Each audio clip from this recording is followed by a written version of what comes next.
Lahore airport firing वाक़े के मुल्जिमान की पेशी, अदालत के बाहर से मुसल्लह अफराद ज़ेर हिरासत। फरीकैन के रिश्तेदारों की गाड़ियों से असलहा बरामद।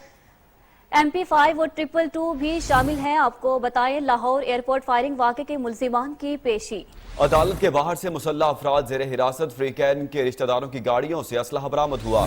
क्लाशनकोफ, MP5 और 222 भी शामिल हैं। असले में आपको बता रहे हैं कि लाहौर एयरपोर्ट फायरिंग वाक़े के मुल्जिमान की पेशी, अदालत के बाहर से मुसल्लह अफराद ज़ेर हिरासत। फ्रीकैन के रिश्तेदारों की गाड़ियों से असलहा बरामद हुआ और इस असलहे में क्लाशनकोफ, MP5 और 222 भी बरामद हुई हैं। लाहौर एयरपोर्ट फायरिंग के वाक़े के मुल्जिमान की पेशी हुई और अदालत के बाहर से मुसल्लह अफराद ज़ेर हिरासत आ गए।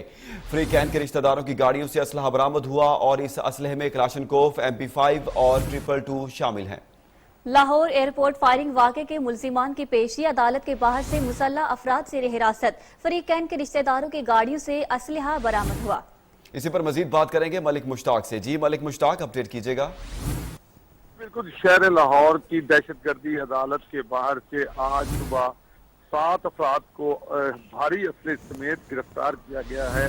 इब्तदाई तफ्तीश में मालूम हुआ है कि ये 7 लोग क्लाशनकोफ, 222 और 10 मोजर लेकर यहाँ पर आए थे और इनका कहना है कि ये अपने मुखालफ जो धड़ा था इनका उनको कत्ल करने के इरादे से यहाँ पर पहुंचे थे। आपको बताते चलो कि दूसरी जानिब एयरपोर्ट वाकया के जो कातिल थे उनकी भी आज तारीख थी, क्योंकि पुलिस ने 7 लोगों को गिरफ्तार कर लिया है और थाना रेस कोर्स इनको मुंतकिल कर दिया गया। पुलिस का कहना है कि मजीद तफ्तीश जारी है, क्योंकि ये मुल्जिमान 7 लोग हैं और चूंकि इनके रिकॉर्ड चेक किए जाएंगे कि ये पहले से कौन कौन सी वारदातों में शामिल हैं।